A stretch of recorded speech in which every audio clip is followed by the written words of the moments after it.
Salam alaikum à tous, bienvenue sur ce nouvel épisode du podcast Sans concession. Aujourd'hui, c'est votre frère Karim, toujours accompagné de mon acolyte Hamid. Comment tu vas, Hamid? وعليكم السلام ورحمة الله. حياكم الله وبياكم. الحمد لله. نسأل الله سبحانه وتعالى أن يسر لنا هذا اللقاء الطيب. On demande à Allah subhanahu wa ta'ala qui nous facilite on va dire cette interview qu'on va avoir avec notre frère Younes aujourd'hui, qui va nous présenter un peu ce qu'il fait, ce qu'il est et la raison aussi pourquoi est-ce qu'il est venu ici, Inch'Allah. Inch'Allah. Barakallahu fikum. Merci à tous les deux de me recevoir encore une fois. Encore une fois, effectivement, parce que on devait faire cet épisode la semaine dernière, donc l'épisode de la semaine dernière. Sauf que avec les actualités du moment, on a décidé d'ouvrir nos cœurs et de parler un peu plus largement sur ce qui se passe en Palestine et à Rafah notamment. Et on a reporté donc l'épisode qu'on devait enregistrer. Et là maintenant, on le fait. Donc déjà, merci à toi d'être venu pour une deuxième fois d'affilée. Déjà, est-ce que tu peux te présenter pour ceux qui ne te connaissent pas? Parce que sur l'autre épisode, on ne t'a pas présenté en fait. Je viens de me rappeler qu'on n'a pas fait une grosse présentation.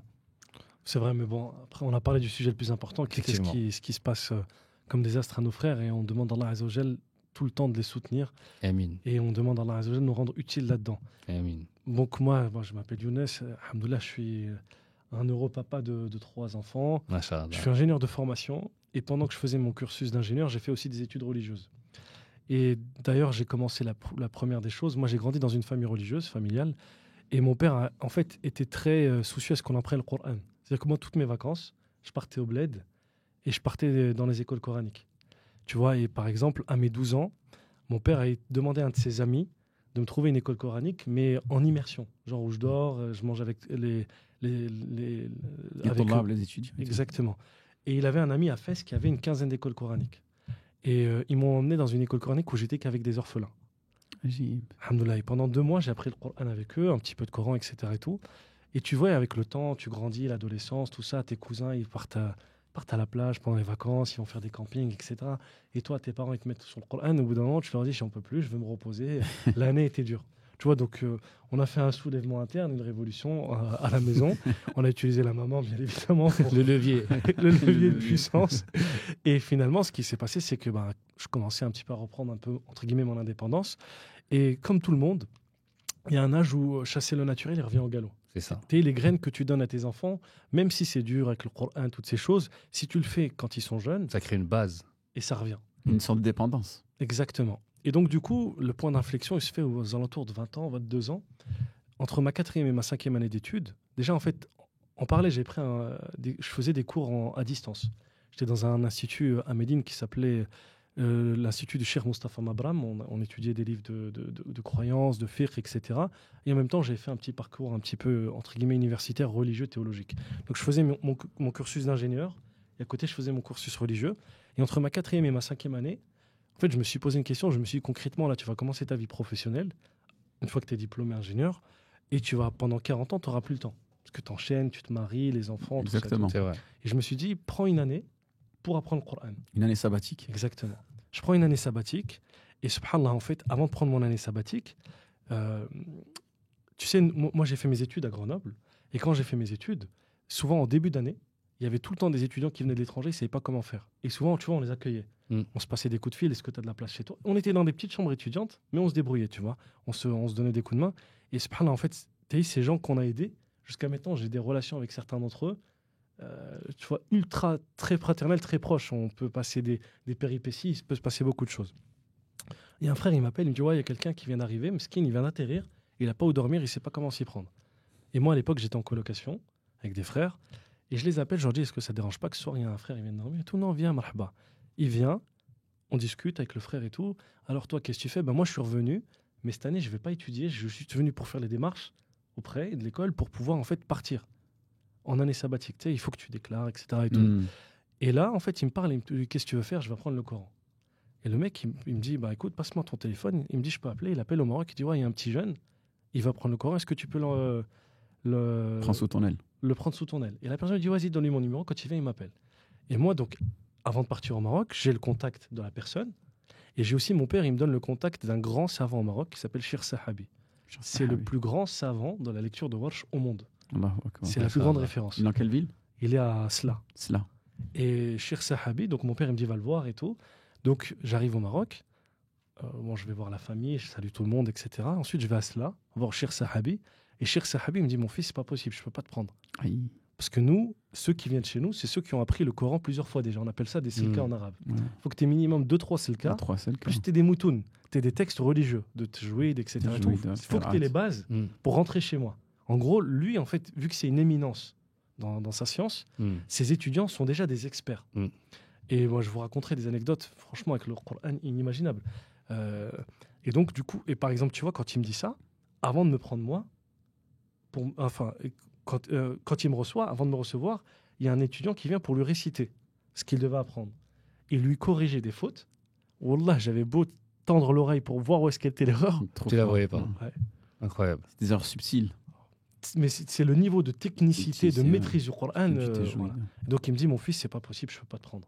Et avant, il me dit, mais par contre, voilà, on a une petite Dar al-Qur'an chez nous, on peut te prendre, il y a des petits jeunes et tout. Et il me dit, si tu veux, ça t'intéresse. Je lui dis, non, j'ai peut-être un contact à Fès. Et en Fès, il me dit, bah, si tu vas à Fès, il me dit, moi, il y a un de mes étudiants, c'est l'un de mes meilleurs étudiants. Il est là-bas, il s'appelle Ahmed Fawzi. Ok. Et donc, du coup, moi, je repars, tout ça et tout. Et je repars voir la personne qui m'avait donné le contact au Maroc. Et en fait, cette personne, c'était le fils du responsable des écoles coraniques chez qui mon père il m'a envoyé à 10 ans. Lui, il a 15 écoles. Et donc, quand je le revois, ah, mais c'est ton fils que j'ai vu. Ah ouais. Et moi, genre, subhanallah, la coïncidence. Et le mec, tellement, il gère. C'est quelqu'un qui fait du khayr comme pas possible. Il a une quinzaine d'écoles coraniques. Il nourrissent des centaines de veuves et de familles qui sont en difficulté. Il gère la zakat de beaucoup de gens. En fait, c'est quelqu'un, c'est tellement une famille de confiance là-bas, à Fès, que tout le monde leur donne leur argent. Quand quelqu'un veut faire du khayr, ils vont les voir eux, ils leur donnent, et eux, ils gèrent. Ça, c'est un signe de confiance. Ouais. Exactement. C'est une famille fiable. Amen. Exactement. Et tu as vu, lui, tellement il a de problèmes, je lui parle de cette il s'en fout. Il me dit, ah oui, ok. Il dit, Saïd, viens. Tac, tu l'envoies à tel quartier, lui. Il m'expédie, tu vois. Et quand il m'expédie... Nargis. Exactement, à côté, Aoud Hujjaj. Wallah, tu sais... Majid Rahma. Non, pas Majid Rahma. Non, il était imam à Majid Rahma. Mais Dar al-Qur'an était dans le quartier populaire, en dessous. J'arrive, j'ouvre la porte, je vois le même cheikh qui m'a appris le Qur'an 10 ans avant. Allahu Akbar. Je m'assois, il me pose des questions, nanana et tout, voilà. Lui, t'as reconnu ? Non. Ah, c'est ça le. Ouais, un enfant, il change plus qu'un adulte. Hein. Oui. Moi, déjà, je le vois la même tête avec des poils blancs. Des poils blancs, ouais. Et en plus de ça, subhanallah, il y avait des enfants qui récitaient le Coran à ce moment-là, et il y avait des voix très, très belles. Et là, des frissons inimaginables. Parce que, en fait, tu rentres dans un endroit où il y a plein de spiritualité, plein de Coran, et en même temps, tu vois ça. Et quand je vois ça, qu'est-ce qui se passe ? Il me dit, ouais, est-ce que tu as déjà appris le Coran ? Oui. Avec qui ? Avec toi. Ah bon ? Où ? À tel endroit. À l'époque, il n'était pas dans cette mosquée, il était dans une autre. Je lui dis à telle autre mosquée. Il me dit non, c'est impossible. Je dis si. Il me dit mais j'ai jamais été là-bas. Je dis si. Il me dit non. Je dis si. Il me dit ah mais si, en fait, il y a un été, je suis passé vite fait demain. Je dis bah voilà. Il me dit ah mais c'est toi. 10 ans après. Ouais, c'était moi, nanana. Et en fait, il s'appelle Ahmed Fawzi. Ahmed Fawzi. Donc c'était le mec déjà qui t'envoyait. Qui m'a recommandé par la parler. Qui t'était recommandé par il m'a écrit d'apprendre le Coran, tu vois, par sa main. Donc j'apprends le Coran. Tu es resté un an. Je suis resté 1 an avec lui, j'ai appris. Méthode traditionnelle, c'est avec la louha, la tablette, qui est une méthode ancestrale. C'est maintenant les scientifiques, ils ont découvert que l'humain, il a 3 mémoires. Soit la mémoire visuelle, soit la mémoire orale, ou soit la mémoire auditive. Il y a des gens, ils ont besoin de parler ou d'entendre pour retenir. D'autres gens, ils ont besoin de voir. Et d'autres gens, ils ont besoin d'écrire. Et en fait, la méthode des tablettes... C'est les 3. Réunit les 3. Exactement. Parce que, en fait, ils te demandent d'écrire sur une tablette en bois ce que tu vas apprendre. Donc c'est visuel. Visuel.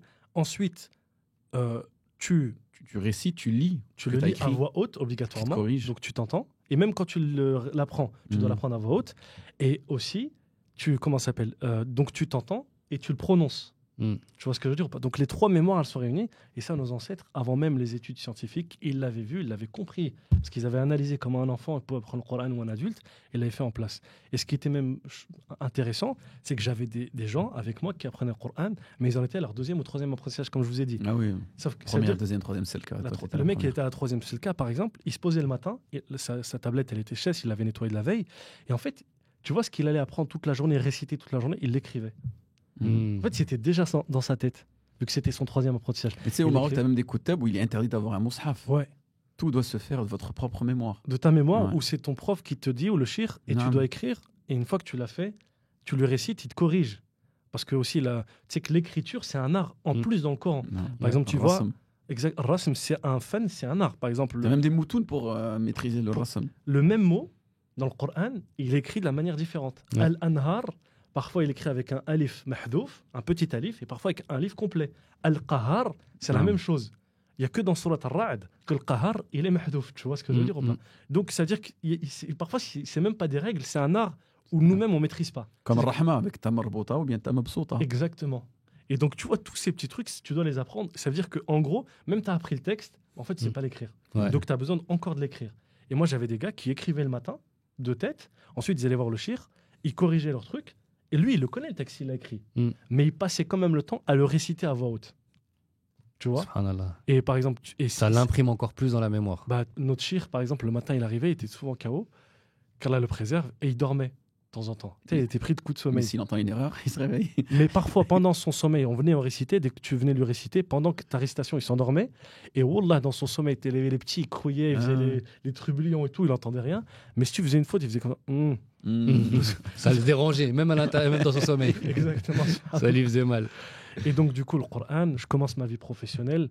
J'ai fait ingénieur comme beaucoup de gens, parce que tu sais, chez nos parents, soit tu sois médecin, soit ingénieur, soit avocat.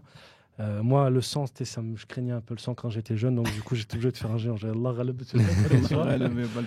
Alhamdoulilah. Mais à côté, tu vois, je faisais un petit peu de projet. J'avais commencé un petit peu Jeune à TV, le projet de Da'wa. On faisait des vidéos le soir. Au début, pendant plusieurs années, on faisait que du sous-titrage de vidéos, de savants, etc. et tout, pour transmettre. On n'avait pas beaucoup de moyens. J'ai encore le souvenir, mon tout premier salarié que j'avais, je le payais, il était en Côte d'Ivoire, on le payait 120 € par mois. C'était les moyens qu'on avait, tu vois. On n'avait pas plus. Donc 120 € par mois, ensuite petit à petit, on a ouvert un bureau à Tunis, ensuite on a eu des salariés. Maintenant, alhamdoulilah, tu vois, tous les projets, si je les accumule tous, je dois être peut-être une centaine de personnes avec qui je travaille en tant que... Alhamdoulilah. Mais ça, c'est fait avec le temps. Et justement, tu vois, dans cette évolution-là, moi, il y a un sujet qui a commencé à me plaire dans le domaine religieux, c'est la finance islamique. D'accord. Mais toi, tu étais ingénieur dans quel domaine? Moi, j'étais ingénieur dans l'énergétique. L'énergétique? Ouais, j'ai fait ma carrière dans le nucléaire. J'ai fait 10 ans dans le nucléaire. Rien à voir. Rien à voir. Tu vois? Mais en fait... Et là, tu es toujours dans le nucléaire ou t'as... Non, alhamdoulilah, là, depuis 2 ans, j'ai fini en tant que consultant, entre guillemets, expert. Après, c'est bon, j'ai eu d'autres priorités. T'as changé de carrière. D'autres sujets sur lesquels tu bosses. Ouais. Mais l'ingénierie, c'est bien parce qu'en fait, un ingénieur, c'est un mec... Il sait tout faire, quoi. Enfin, même pas, il sait tout faire. Même s'il sait pas faire la chose. Si tu le mets face à n'importe quel problème, dans n'importe quel sujet, il sait comment... Il réfléchit. En fait, il sait trouver une solution à un problème. C'est ça la différence. C'est ça la particularité d'un ingénieur. Exactement. Et tu comprends que le monde, il est logique. Tu as tellement fait manger de mathématiques, de physique, de formules, de tout ça et tout. Bref. Et typiquement, tu vois, marketing. Alhamdoulilah, moi, j'ai jamais ouvert de livre de marketing de ma vie. Mais tu as vu, j'ai challengé des mecs, c'était des experts dans plein de domaines et tout. Parce que, en fait, c'est... T'as la logique en fait. Ouais. Voilà, et surtout, avec l'expérience, tu travailles, et t'apprends. Donc là, alhamdoulilah, donc finance islamique, je fais un master en finance islamique et là, en fait, je me rends compte que le monde musulman, en fait, il a des richesses que très peu de gens mettent en avant, mais qui font partie de notre héritage. Typiquement, en fait, quand tu te rends compte que le mécanisme musulman de l'impôt, il est beaucoup plus juste que les impôts qu'il y a en France. En France, tout le monde paye la TVA à 20%, plus l'impôt sur la société, plus l'impôt sur le revenu, etc. C'est extrêmement lourd pour nous. Alors que chez nous, les musulmans, 2,5%, ça te suffit largement pour tout faire. Tu n'as pas besoin de faire plus. Tu vois et dedans, je découvre justement ce qu'on appelle les awqaf. Et là, ça me met une baffe. Awqaf, première fois que tu entends le mot. En fait, je connaissais le mot, parce que tu entendais les habous, les awqaf et tout. Mais je comprends le mécanisme. Et surtout, je vois même des détails. En fait, c'est quoi les waqf? C'est nos ancêtres tous. Ils avaient pour habitude dès qu'ils avaient quelque chose dans leur propriété, ils donnaient soit une partie, soit toute cette propriété-là pour Allah subhanahu wa ta'ala. Ils immobilisaient le bien. Exactement. Par exemple, quelqu'un il a une voiture, il dit cette voiture, je vais la donner à la mosquée pour transporter les gens, par exemple, qui ont un handicap, qui veulent venir à la mosquée, ou les malades, qui doivent se rendre à l'hôpital. Et en fait, en analysant un peu plus, je me rends compte que le système islamique, il était fondé sur ça. Toute personne qui entreprenait, elle faisait ça tout le temps. D'accord. C'était pas une obligation, mais c'était un usage. Et ça, c'est tellement répandu que toute personne, par exemple, qui avait des terres, tu vois, les agriculteurs, ils donnaient X% de ces terres à ça. Tous les entrepreneurs, ils donnaient une partie de leur chiffre d'affaires, de leur société. En fait, il leur appartient plus. Il appartient à la cause pour laquelle ils l'ont donné. Tu vois, typiquement, si tu as un waqf, tu te dis, je vais donner ça pour cette cause ou ça pour cette chose, etc. Et là, en fait, je me rends compte, par exemple, même à l'heure actuelle dans le monde, les awqaf, ils sont ultra répandus, sauf en France. Le patrimoine des awqaf dans le monde, c'est 400 milliards d'euros. 400 milliards d'euros. Ouais. Musulmans, awqaf musulmans. Awqaf musulmans. Si, comme tu as dit la dernière fois dans la dernière vidéo, on a à peu près 2 milliards de musulmans. Ça fait à peu près 200 euros par tête. En France, on n'est même pas à 40 millions d'euros de patrimoine. On est 5 à 10 millions. C'est-à-dire qu'on est à 4 en France, c'est quoi? Il y a un peu d'immobilisation d'immobilier, etc. Et tout. C'est pas énorme, tu vois. Pas énorme. Ça reste souvent des mosquées immobilisées avec les locaux. Ou même, tu as des gens qui ont fait des montages avec des appartements, des trucs comme ceci. Ouais. Mais c'est pas énorme. Alors que normalement, typiquement, tu as vu des entrepreneurs, il y en a plein dans la communauté. Et il n'est pas, normalement, à l'époque, c'était pas logique que je fasse un business et que je rentre pas. Ouais, non, X% de ma société appartient à la mosquée. À la mosquée, à l'école, à telle association qui creuse des puits, à tel truc, à une œuvre de bienfaisance. C'était la norme, tu vois. Et du coup, je me dis, écoute, pourquoi pas ne faire la même chose. Et c'est de... Là, je pense qu'on peut peut-être parler un peu de Mafatih. Exactement. Mafatih, exactement, ouais. Mafatih, d'ailleurs, vous pouvez voir, on va parler de Mafatih. Et Mafatih, c'est quoi? Mafatih, c'est un frère qui vend des khamis et qui a créé sa propre marque, donc de khamis, de djoba, avec des tissus de très haute qualité. Et la preuve, on a nos 2 imams aujourd'hui qui se sont prêtés au jeu et qui portent fièrement ces tuniques, des djebas. Ils vendent des khamis. C'est des tissus, donc comme j'ai dit, de très haute qualité, des tissus qui ne se froissent pas. On a vu, ils n'ont jamais été... Enfin, moi, en tout cas, depuis que je les ai reçus, on ne les a pas repassés, on les a posés, on les a remis. Déjà, comment vous vous sentez dedans? Non, alhamdoulilah. Bon, il faut rappeler aussi que nous, on a accepté parce que c'est non rémunéré. C'est non rémunéré. C'est un coup de main qu'on donne à un frère et on s'est dit pourquoi ne pas l'aider. Et deuxième chose, quand on parlait du waqf, justement, c'est que la boutique du frère, elle est dans une mosquée. Exactement. Elle est à Vénissieux, à la mosquée Ayoub Sultan. Et cette mosquée, à Lyon, je pense que tous les Lyonnais la connaissent, en fait, il y a plein de petits commerces en bas. C'est ça. Et en fait, ces commerces, c'est des awqaf. C'est-à-dire qu'en fait, la mosquée les met en location. Et l'argent de cette location, il permet de financer la mosquée. La mosquée, de payer toutes les charges. Voilà, etc. Donc ça permet... Tu sais, nous, on en a tous marre des soi-disant imams qui te disent « je commence pas la prière tant qu'on n'a pas récolté 5 000 euros ouais. ». Tout le monde les critique. Même Sakine, ils sont dans l'obligation. Il faut payer les charges de la mosquée, il faut construire le projet. Et ça, les awqaf, c'est un des moyens d'en sortir. C'est ça. Sortir cette dépendance de... Exactement. Et pour en revenir justement à Mafatih, aux frères... Déjà, il faut savoir que c'est des produits qui peuvent être vus comme des investissements, entre guillemets, parce que c'est des produits qui sont de haute qualité et qui peuvent rester donc très longtemps. Donc, c'est une pièce à avoir dans sa garde-robe. Il fait de la livraison dans le monde entier. En France, c'est entre 48 et 72 heures. Et spécialement pour nous, le frère, il a fait une promotion avec un code promo, avec le code SC35. Donc S comme 100 et C comme concession et 35. On a moins 35% sur le prix des produits sur le site. Et c'est une promotion qui n'a jamais existé. J'ai négocié avec lui, j'ai essayé de le tordre un peu pour les gens de notre communauté.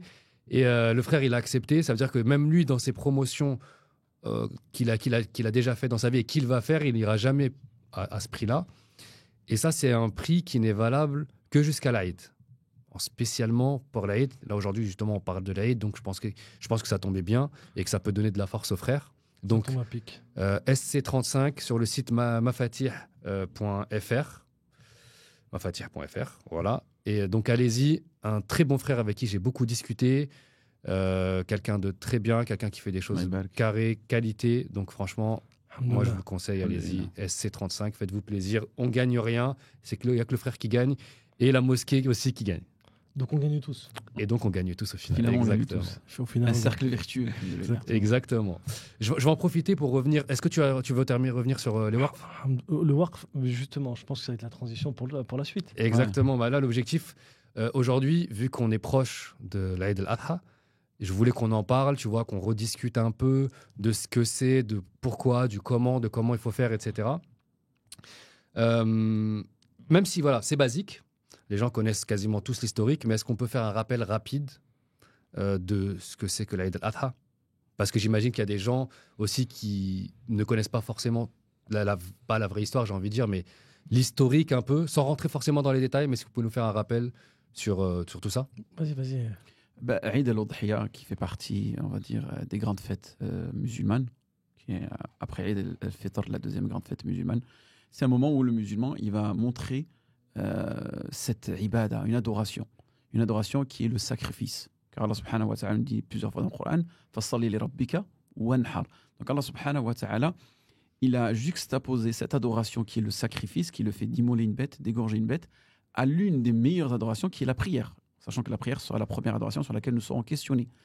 Et Allah subhanahu wa ta'ala, il insistait à ce moment-là sur cet aspect de l'égorgement, car cette adoration, à une certaine période, nous aujourd'hui en France, on ne peut pas tellement le constater, mais aujourd'hui dans d'autres pays musulmans, on peut le constater, c'est qu'il y a des personnes qui vouent cette adoration à autre qu'Allah subhanahu wa ta'ala. Les sorciers, les saharas, ainsi de suite, ou bien pour montrer toute forme de glorification à telle et telle personne, ils vont vouer ce culte. Et donc nous aujourd'hui, walillahi alhamd, le fait de faire revivifier cette sunna, c'est tout simplement montrer à Allah subhanahu wa ta'ala que cette adoration, on la voue sincèrement à Allah subhanahu wa ta'ala. Et comment est-ce qu'on la voue sincèrement à Allah subhanahu wa ta'ala? C'est en essayant d'appliquer au maximum cette sunna. Comment est-ce que le prophète sallallahu alayhi wa sallam l'appliquait?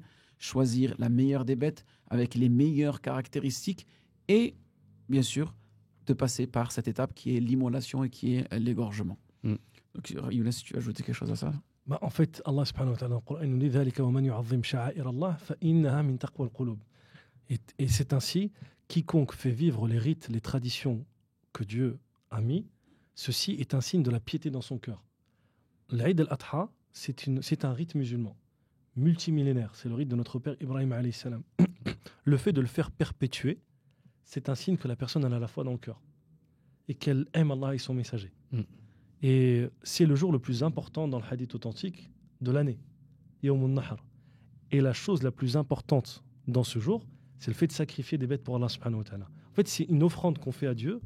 Et Allah azza wa jalla est tellement généreux et bon que cette offrande, il n'en a que faire. Donc qu'est-ce qu'il nous dit? Mangez-la ou donnez-la ou faites-en ce que vous voulez. Parce qu'Allah, il est au-dessus de tout. Et c'est un jour qui est tellement important. Ça, en fait, c'est un peu compliqué à expliquer aux gens. Tu sais, c'est comme dans les films, tu vois, où genre quelqu'un il rentre dans une nouvelle dimension, où le temps il se dilate, tu vois. Genre, et ben, en fait, ce jour, il dure pas un jour. Yawm al-Eid, il dure combien de temps? 4 jours. Chez les Maliki, 3. C'est vrai. En fait, il déborde. Tellement il est... C'est un jour de fête, hein, c'est un jour de célébration, c'est un jour de commémoration. Et pour y ajouter de l'importance, ça marque aussi la fin de l'Hajj.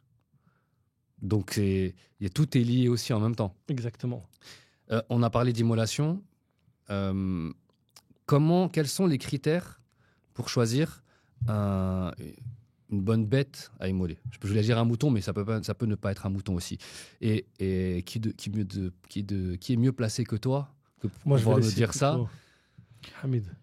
Il y a différentes catégories, on va dire, de bêtes qu'on peut sacrifier dans notre religion.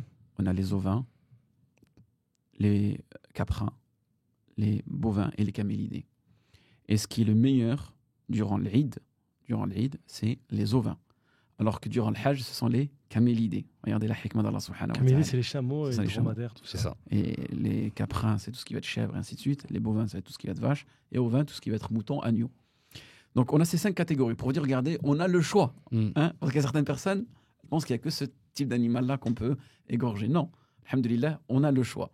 Parfait. Ensuite, dans les ovins, cet ovin-là, si vous choisissez un agneau ou une agnelle ou un mouton, il doit avoir un âge minimum de 1 an révolu. Et chez les Malikites, il y a différentes versions. On peut dire il peut avoir 8 mois, il peut avoir 9 mois, 10 mois. Mais il doit avoir minimum 1 an. Parfait. Et chez les Hanabila, ils sont un peu plus flexibles. Eux, c'est à partir de 6 mois. Et en France, je crois que c'est cette fatwa-là qui est plus ou moins utilisée. Parce que c'est difficile d'avoir des producteurs qui auront plus de 6 mois. Qui auront les animaux de plus de 6 mois. Parce que généralement, ils naissent en novembre, c'est ça, octobre. En fait, il y a une question d'annulage, mais aussi il y a une question de bête. À plus de 6 mois, l'agneau, sa viande, elle raidit.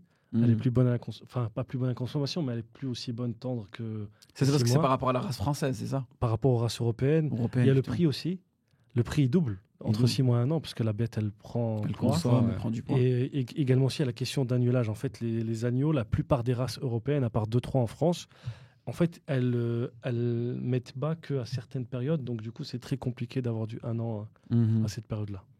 D'accord. Donc, il n'y a que le critère de l'âge qui est important. Ensuite, on doit choisir la plus belle des bêtes, parce que n'oubliez pas que c'est une offrande pour Allah subhanahu wa ta'ala. Donc on doit éviter celle qui est cornue, celle qui est malade, celle qui est boiteuse. Parce que là, tu es en train de présenter une offrande à Allah subhanahu wa ta'ala. Regarde juste le frère, le cadeau qu'il nous a fait, mashallah. Il nous a donné ce qu'il avait de meilleur. Oui. Hein? Ben, nous, pour Allah subhanahu wa ta'ala, on doit rechercher al-ihsan. On doit rechercher l'excellence à travers cette ibada-là. Et c'est une occasion pour nous, une fois par an, de montrer à Allah subhanahu wa ta'ala notre sincérité et notre dévotion dans cette action-là. Et malheureusement, on trouve encore des personnes qui font preuve de bukhl, qui font preuve d'avarice. Ah, 300 €, c'est trop cher, moi je peux pas, c'est de suite. Subhanallah, une petite histoire, j'avais vécu quelques années à Riyad. Un frère, machallah, il avait un salaire, machallah, il roulait en 4x4, ainsi de suite.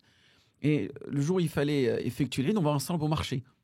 Et c'est un frère qui avait l'habitude de toujours choisir les meilleurs restaurants, les meilleurs endroits pour aller manger.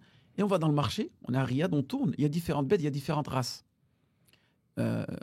Soudani, ainsi de suite, par rapport à leur pays d'origine. Et je le vois, il se dirige vers ça, je lui dis non, prends du Naimi, c'est la meilleure. Non, c'est qu'une bête, ça n'a rien à voir, pourquoi gaspiller son argent là-dedans?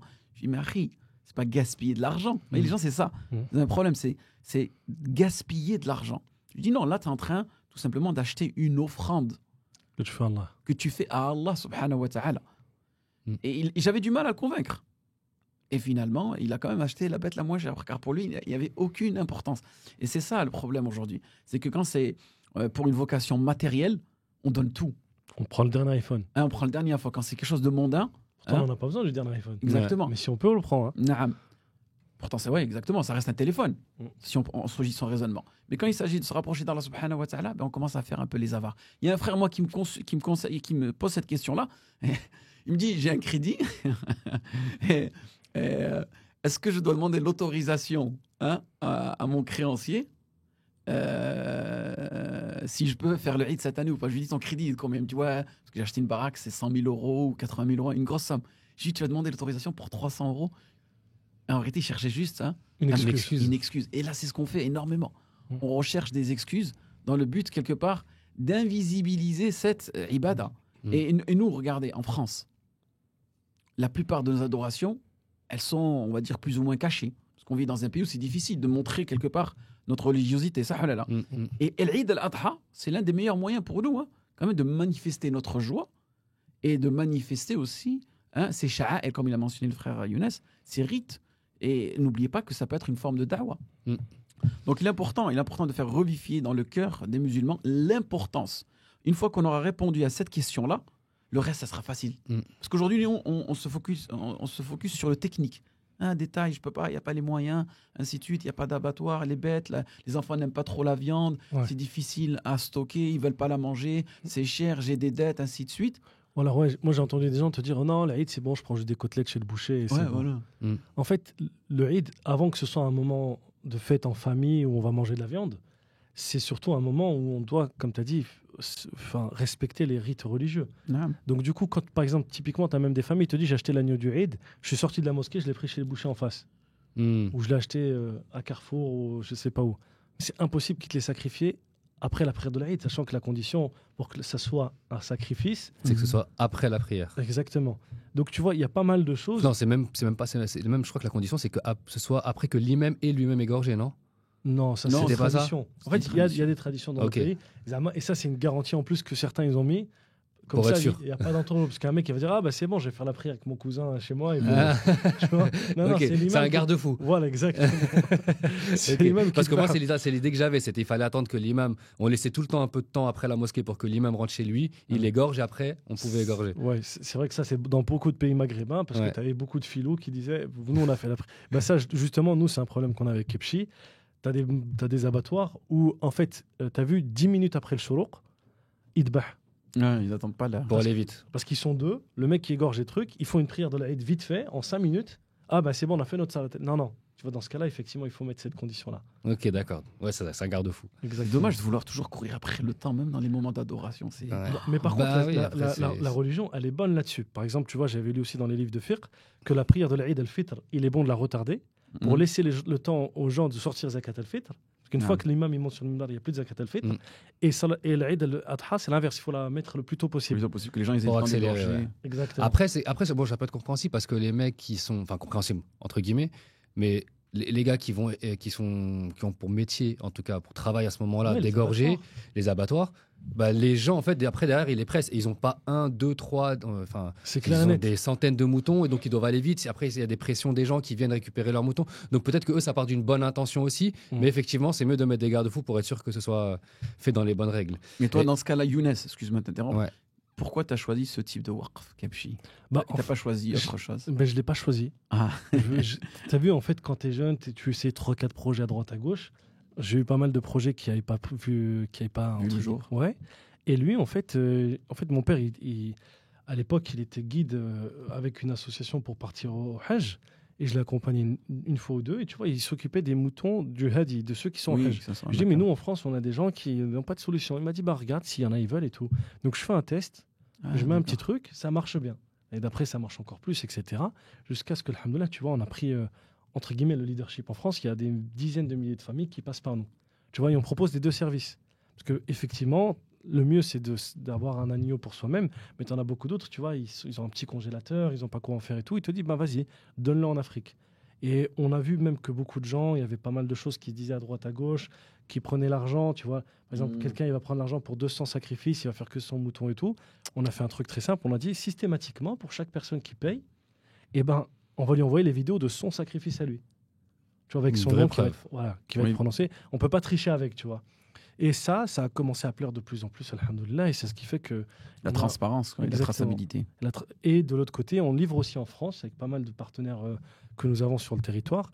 Et là, pareil, on ne peut pas livrer le jour même. Parce que le temps que tu fasses l'abattage, que tu respectes les normes d'hygiène, il faut que tu laisses la bête au froid avant de pouvoir la transporter, etc. Et tout. On livre que le lendemain.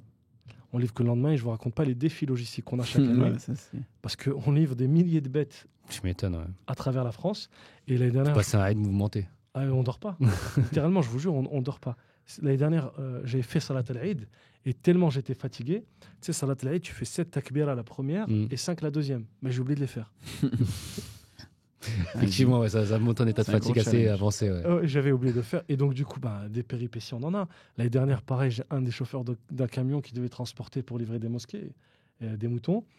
Il a oublié la porte de son camion ouverte. Donc, quand tu démarres sur l'autoroute, tu as plein de moutons qui se retrouvent sur l'autoroute avec écrit en gros. L'année dernière, c'était les émeutes. Ah oui, tu es tombé pendant les périodes des émeutes. J'ai eu des camions qui ont brûlé. Ah ouais, on t'a brûlé. Un de mes chauffeurs, tu sais ce qui lui est arrivé?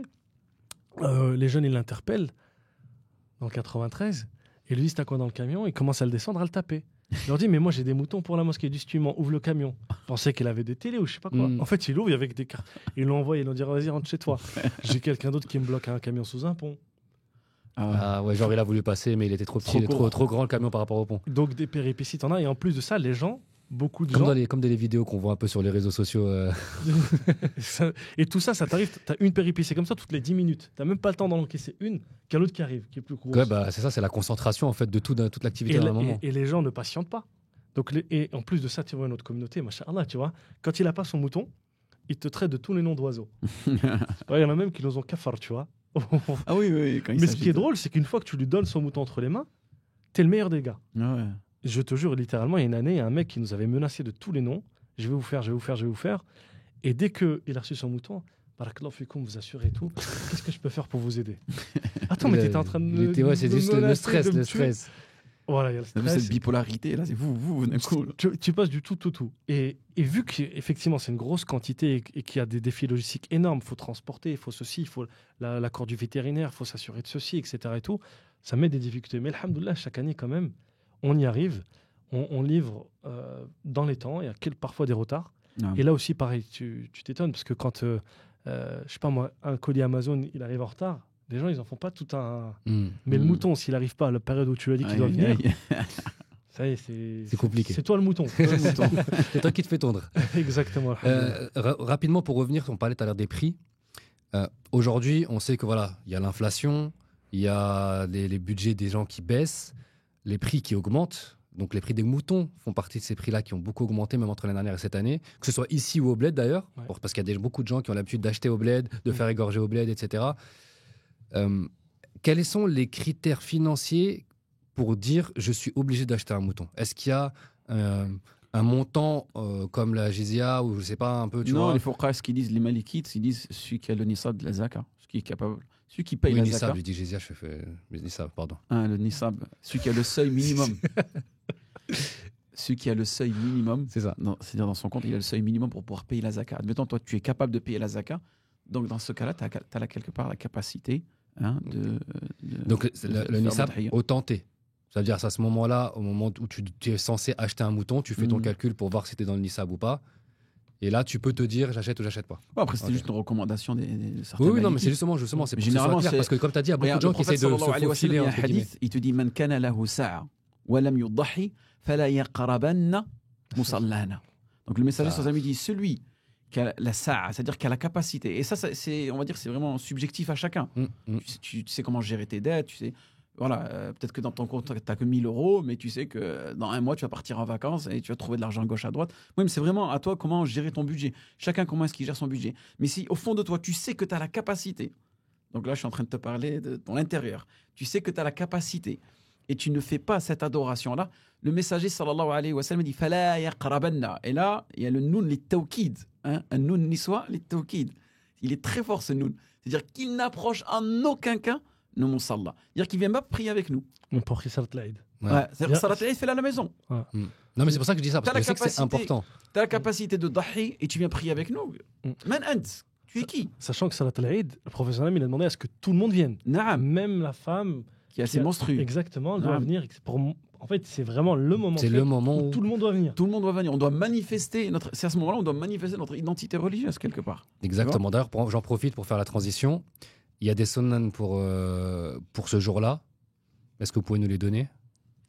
Vas-y. Les sunnahs, ce jour-là, faire le roussoul. Tu peux faire le roussoul ce jour-là, te diriger à la mosquée d'un chemin et revenir d'un chemin différent, prier Salat al-Eid, manifester ces moments de joie, ces moments de gaieté, et même faire une sadaqa aussi ce jour-là, c'est bien. D'accord? Évoquer Allah à voix haute. Évoquer Allah subhanahu wa ta'ala à voix haute. Et pour les hommes. Et manger le kibda. Non, c'est pas non, et bien s'habiller et mettre ses plus beaux habits. Mettre ses plus beaux vêtements. Passer par Mafatir, par exemple, pour avoir des beaux vêtements. SC35, on en profite pour donner un peu de force aux frères. Son meilleur parfum aussi. Il faut donner de la sacralité à ce moment-là. Il faut renouer aussi, c'est pas une sunna, mais c'est quelque chose, c'est un moment, renouer les liens de parenté, même avec ceux avec qui on ne parle plus. Il y a trop de problèmes dans les familles musulmanes. Des frères, des parents avec les enfants. Moi, je ne comprends plus. J'ai des enfants qui viennent te voir parce qu'ils ne parlent plus avec son père. C'était impossible, ce type de question, il y a quelques années, tu vois. C'est le moment où c'est quasi wajib pour toi d'aller voir tout le monde et de demander smah. Même si c'est l'autre qui t'a fait un mal. Même si c'est l'autre va le voir, un tel, voilà. Et même s'il te ferme la porte, c'est qu'il ne va pas t'accueillir. Fais-le. Pour Allah Azza wa Jal, tu l'as fait devant Dieu, tu l'as fait. Et donc, c'est le moment de renouer les liens. Tu sacrifies ta propre personne ce jour-là pour le bien général, l'intérêt général de ta famille ou de ton voisinage. Et donc celui qui se rabaisse pour Allah, Allah subhanahu wa ta'ala l'élève. Exactement. Younes, je pense que toi, tu vas devoir y aller. Exactement. Donc, ce qu'on va faire, c'est qu'on va te laisser y aller. Après, je terminerai quelques minutes avec Hamid pour donner les règles.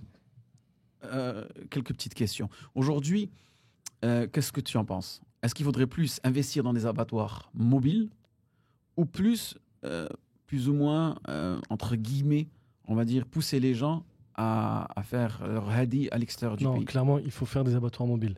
Mais tu vois, man arad al-kul muni'a min al-kul. Celui qui veut tout finit par ne rien avoir. En réalité, en France, beaucoup de gens pensent que l'État français nous interdit de faire des sacrifices pour l'Aïd. Quand tu demandes aux musulmans, tu dis est-ce que tu as le droit de sacrifier ton mec, il va te dire non. Alors qu'en réalité, non, c'est permis. Par contre, il y a juste des conditions à respecter. Et ces conditions, même dans nos pays à nous, on commence à y tendre. Parce que, je ne sais pas si vous êtes au courant, il y a des grandes mégalopoles dans le monde musulman où ça devient des fiascos l'Aïd. Ouais, par exemple, à Riyad, moi j'ai des villes de 6 millions d'habitants, 6 millions d'un coup, la même journée. Et avant, tu as vu, encore le mouton, il prenait tout. Il mangeait le kersha, les abats, il mangeait tout. La tête. Donc, il n'y avait pas de choses qu'on jetait. Il n'y avait pas de déchets, ouais. Maintenant, même le mec qui sait debah, quand il va debah, qu'est-ce qu'il va faire? Il va te jeter le kersha parce que sa femme, elle ne sait pas la préparer, ça sent mauvais. Les pieds et les pattes, il ne les mange pas. Donc, du coup, ça te fait des amas, des conglomérats de produits périssables extrêmement dangereux avec la température qui prolifèrent des bactéries, des maladies. Ça, on le voit à la Mecque, l'odeur. Exactement, à côté de le Majzara, c'est insupportable. Et s'il y a un vent, elle arrive jusqu'à la Mecque, l'odeur. Exactement. Et s'il y a un vent, elle arrive jusqu'à la Mecque. Donc, du coup, en France, par exemple, l'État français, il y a des normes qui t'imposent quand tu parles entre guillemets de viande, qui la régulent. La plupart de ces normes, elles sont levées pour faciliter aux musulmans pour l'Aïd. Typiquement, tu n'as pas le droit, par exemple, de transporter une carcasse si elle n'est pas à plus de 7 degrés à cœur de coffre. C'est-à-dire à l'intérieur de la viande, il faut qu'elle soit à 7 degrés. Et les abayes doivent être à 3 degrés. Là, ils te permettent de la transporter même si ce n'est pas à 7. Normalement, c'est interdit de toucher une carcasse en soi-même. Il y a des mosquées qui font avec les abattoirs temporaires. Ils disent aux gens, ramenez un drap, ils leur mettent le drap dans la carcasse dans le drap, elle est encore chaude, il dit, va-t'en. Ça, légalement, c'est interdit. Mais ils le facilitent. Il y a deux choses. Il y a le fait de respecter l'hygiène et deuxièmement, ce qu'on appelle le respect de la protection animale, RPA. Si tu es formé en RPA, c'est une formation qui dure une journée. Tu as le droit de sacrifier. Tu as le droit de te présenter toi-même à un abattoir et dire Bismillah, Allahu Akbar et de te voilà. Allez, ceux qui ont du CPF, RPA. RPA, mais même encore mieux, tu ramènes un formateur RPA, tu le payes 1000 €, tu l'amènes à la mosquée. Ouais. Après le Jumu'ah, il forme tout le monde. Tout le monde a une attestation. Attestation, tu fais ton abattoir mobile dans la mosquée. Les gens, ils viennent en famille et ils débattent devant ses enfants. Et pourquoi on ne le fait pas, ça? Voilà. Mais ça, justement, avec Kepchi, c'est ce vers quoi on veut tendre. C'est bien, mais là, en attendant les alternatives, pour le moment, on les fait d'une manière annexe et on essaie d'apporter le mieux. Mais littéralement, ouais, l'idée, c'est que les gens renouent avec cette expérience religieuse et qu'ils puissent le faire. Aujourd'hui, tous vos bénéfices, ils sont reversés vers qui? En fait, voilà, Kepchi, c'est clairement un waqf. C'est un waqf, c'est une association. Parce qu'aujourd'hui, on voit des acteurs dans ce domaine-là. Il y en a, c'est des sociétés. Ouais. Vous en avez, c'est des sociétés. Vous en avez, c'est des associations. C'est des associations. Nous, littéralement, l'intégralité des bénéfices que l'on fait, on les donne aux mosquées et aux associations partenaires avec lesquelles on travaille. Et on ne tire aucun bénéfice de cette opération. Après, effectivement, il y a des sociétés autres, mais libre à chacun de faire ce qu'il veut. On n'est pas... Pourquoi t'as pas voulu en faire une société? Parce que, comme je t'ai dit, c'était la période où j'avais découvert les awqaf et je dis, vas-y, bismillah, on en fait un premier waqf. Okay. Et alhamdoulilah, c'est ce qui nous a même permis d'avoir une baraka, ça. Ça, d'ailleurs, c'est le conseil qu'on peut donner à tous les entrepreneurs. Donne. Exactement. Si tu as un business ou autre chose, donne ne serait-ce que 5 ou 10% de ton truc pour Allah subhanahu wa ta'ala, tu vas voir qu'Allah va te donner plus. Et là, nous, on a décidé de donner 100%. Et alhamdoulilah, c'est ce qui a même fait une énorme baraka en 3-4 ans. Comme je dis, on a pris le leadership. Il y a des dizaines de milliers de familles. Et même, il y a des acteurs clés historiques français qui nous ont contactés. L'année prochaine, on arrive avec des belles surprises. On travaille avec des grosses institutions pour faciliter encore plus aux musulmans et leur permettre de vivre un vrai Eid épanoui et heureux. Barakallahu fik, merci à toi. Ouais, merci à vous. Kapchi.fr. Simple et solidaire. Magnifique. Merci à tous. Et puis merci aux frères de Mafatih. Du coup, Karim, tu me le laisses pas ça, tu m'as dit c'est toi qui le prends. C'est ça, exactement. C'est ma tenue pour l'Aïd. S'il te plaît, fais attention. Il a essayé, mais non, ça marchera pas. Il est trop beau, je le veux. À très vite, Inch'Allah. Merci beaucoup pour ton temps. Ouais, c'est ça, exactement. On va le payer nous-mêmes. Peut-être qu'il va voir la vidéo, il va t'envoyer tout seul. Non, SC35, on va profiter. SC35, voilà, exactement. On donne de la force. Barakallahu fik, frérot. Bon, maintenant on est en tête-à-tête. C'est pas la première fois en plus que ça nous arrive. Grave. Des questions très rapides un peu sur ce qui va se passer pendant l'Aïd. C'est quoi les étapes du sacrifice? Les étapes du sacrifice? Ouais. C'est-à-dire quand quelqu'un veut immoler proprement sa bête, imaginons qu'on a l'agrément dont il parlait, Younes, la formation, ou on est au bled et on veut le faire tout seul. C'est quoi les étapes? Est-ce qu'il y a un ordre? Comment, par exemple, moi j'ai vu différentes manières. Il y a des gens qui prennent le mouton, qui le mettent directement par terre, qui l'égorge, bien sûr, main droite. Il y a des gens qui lui mettent un peu de ce qu'on appelle le prour, un peu pour un peu l'étourdir, ou lui faire boire de l'eau avant. Est-ce qu'il y a des étapes qui sont religieuses, ou est-ce que ça, c'est vraiment chacun fait comme il sent? Chacun comme il le sent, selon son expérience, selon sa coutume. Et le but suprême qui doit être recherché à travers cette immolation, c'est de tranquilliser, de séréniser au maximum la bête, selon le moyen que tu utiliseras. Moi, par propre expérience, j'ai déjà fait plusieurs fois au bled. C'est la bête, on va dire, tu la caresses un peu. Hein. Et j'ai fait une petite vidéo là-dessus, je mettrai le lien. Ok. Ouais, donc la bête, tu la caresses un peu, tu la tranquillises, tu la poses au sol, tu la stresses pas trop, tu mets son visage vers la qibla, d'accord? Et tu la caresses tout doucement. Et voilà, après, la technique du dabh, qui est différente du nahar. Le dabh, c'est le fait d'immoler, d'égorger la bête, de passer le couteau dessus. Contrairement au camélidé, c'est un nahar. Étant donné qu'ils ont un long cou, tu ne peux pas lui tenir le cou, le mettre au sol. Donc généralement, on plante l'instrument qui sera utilisé pour égorger la bête. Donc ça, c'est pour le nahar. Et le dhabh, hein, c'est comme je t'ai expliqué, c'est le fait d'égorger. Tu mets la bête au sol, tu la tranquillises et tu dis Bismillah, hein, Allahu Akbar. Et tu peux dire Allahumma an fulan ou bien an ahli, c'est-à-dire que dans ton invocation, dans ta formulation de ton intention, parce que c'est à ce moment-là seul, c'est l'un des moments, parce que généralement, l'intention, on ne la formule pas. Tu ne dis pas Salat al-Asr, Allahu Akbar, Salat al-Maghrib, non, tu ne formules pas ton intention. Mais à ce moment-là, et au moment du Hajj, il faut dire que ces deux adorations sont liées, hein, Labbaik Allahumma Umrah, Labbaik Allahumma Hajja, à ce moment-là, tu formules ton intention. D'accord ? Donc là, tu vas formuler ton intention, Bismillah Allahu Akbar, an ahli ou an fulan, et là, tu peux associer à cette adoration les membres de ta famille ou des personnes aussi qui sont extérieures à ta famille. Et ils partagent avec toi, pas la nourriture, parce qu'ils ne sont pas présents, ou s'ils sont présents, tant mieux, mais ils partagent avec toi le ajr, la récompense d'effectuer cette adoration. Et une fois que tu l'as égorgé, voilà, et tu t'assures bien que le sang est sorti par vocifération, c'est-à-dire que tu l'as bien égorgé, que le sang sort, qu'elle se vide de son sang, pour que tu puisses tout simplement après la manger correctement, car vous savez que nous, le musulman, il est interdit de consommer du sang, car ça fait partie des impuretés, c'est haram. Parfait. C'est quoi l'invocation exacte ? Est-ce qu'il y a une invocation exacte ou c'est juste donner son intention ? Non, tu dis Bismillah, Allahu Akbar. Tu dis bien Bismillah. Ouais. Oui, ça bien sûr. Ouais. Voilà. Et même si tu l'as oublié, admettons, t'es stressé, ton intention c'est d'égorger pour l'Eid al-Adha. Et pourquoi on l'a appelé Udhiya, à votre avis ? Udhiya. Il y a une racine de mots. Daha. Daha, ad-duha. Duha, c'est une prière qui s'effectue généralement après le shuruq et avant le zawal, ce temps-là. C'est pour ça chez les Malikites, il est, entre guillemets, dans la ville Mouchour, interdit d'égorger la nuit. On doit égorger seulement la journée. Et c'est pour cela qu'on dit que l'Udhiya, c'est une bête qui est sacrifiée à un moment spécifique pour un but spécifique. Car on peut être amené à égorger une bête, je sais pas, on fait une fête, on fait un michoui, j'égorge une bête. D'accord ? J'aurais pas la même récompense quand je la fais pour l'Eid al-Adha. Bien sûr. Et on a aussi ce qu'on appelle al-aqiqa, celle qui s'effectue pour le nouveau-né. Et on a al-hadi. Al-hadi qui, lui, ne s'égorge seulement dans un seul endroit, c'est le sanctuaire de la Mecque. D'accord ? Et qui sera une offrande pour les gens de la Mecque. Ou les nécessiteux qui seront à l'extérieur de la Mecque. Donc, ouais, on a 3 types de bêtes. Aqiqa, udhiya et al-hadi. Et pour revenir à l'udhiya, c'est une question qui revient souvent. Par exemple, moi, je suis célibataire, j'ai un salaire, je travaille et je vis chez mon père. Est-ce que je dois ramener une bête en plus, oui ou non ? Les savants, ils ont divergé sur cette mas'ala.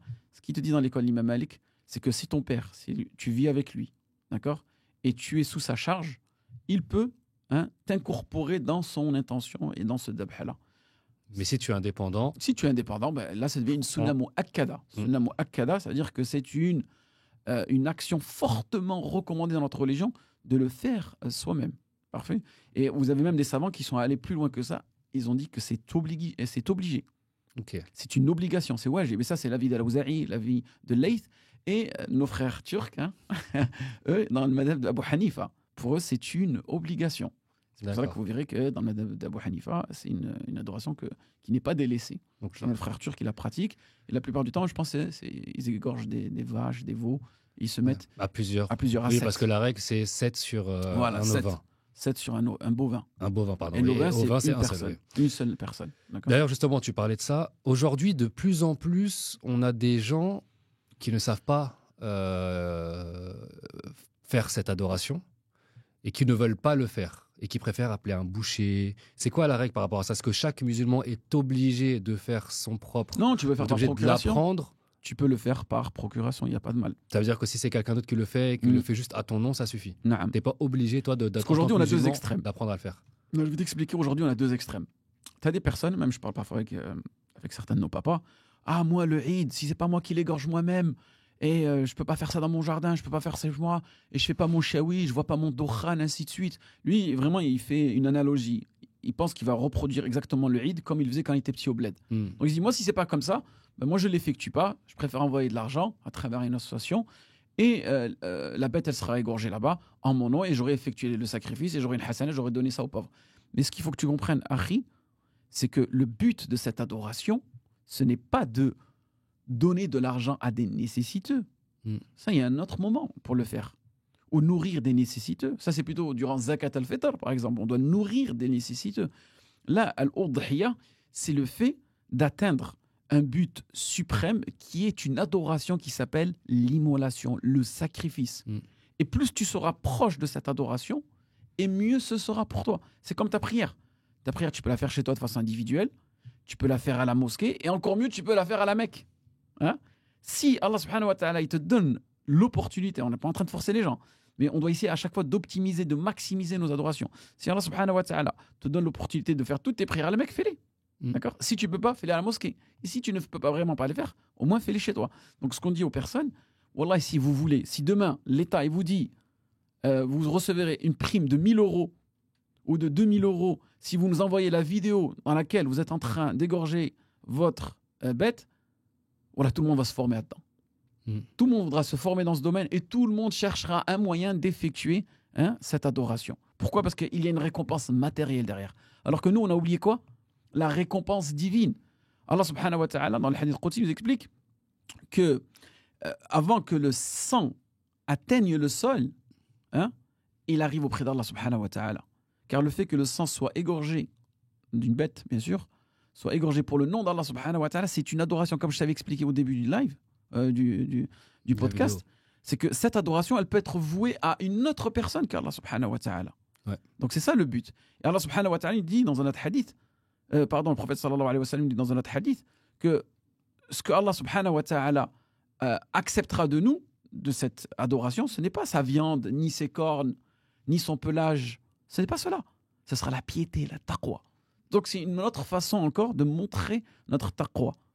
Comme dans le siyam, le but ce n'est pas juste de s'abstraindre de manger, l'abstinence, non, c'est le but d'atteindre la piété. Donc là, Allah subhanahu wa ta'ala, parce qu'il est miséricordieux, il est généreux, Allah subhanahu wa ta'ala, il nous donne différentes façons d'approcher la piété. Peut-être certaines personnes auront du mal à travers le jeûne, et ils auront une facilité à travers l'immolation. Et chacun comme Allah subhanahu wa ta'ala l'a créé. Okay. Voilà. Dernière chose, une fois qu'on a égorgé, vidé, etc., il y a une manière de répartir la viande. Tu gardes le tiers pour toi et tu donnes le reste aux voisins. Malheureusement, nous aujourd'hui, même dans l'école d'Imam Malik, certains savants disaient qu'il était interdit ou il était proscrit de garder la viande, de stocker la viande. Car n'oublie pas que c'est un moment de partage et le but, c'est de s'échanger la viande entre voisins, ou ainsi de suite. Et il est interdit de la vendre. Oui, interdit de la vendre. C'est important de le dire. Ouais. Moi, ce que j'avais en tête, c'était il y avait un tiers qui se mangeait, qui se consommait sur le tas, avec les gens autour. Non, un tiers qui se consommait, un tiers qui se garde et un tiers qui se donne. Est-ce qu'il y a des divergences par rapport à ça? Non, il n'y a pas une règle précise. Moi, je n'ai pas trouvé de nos sources.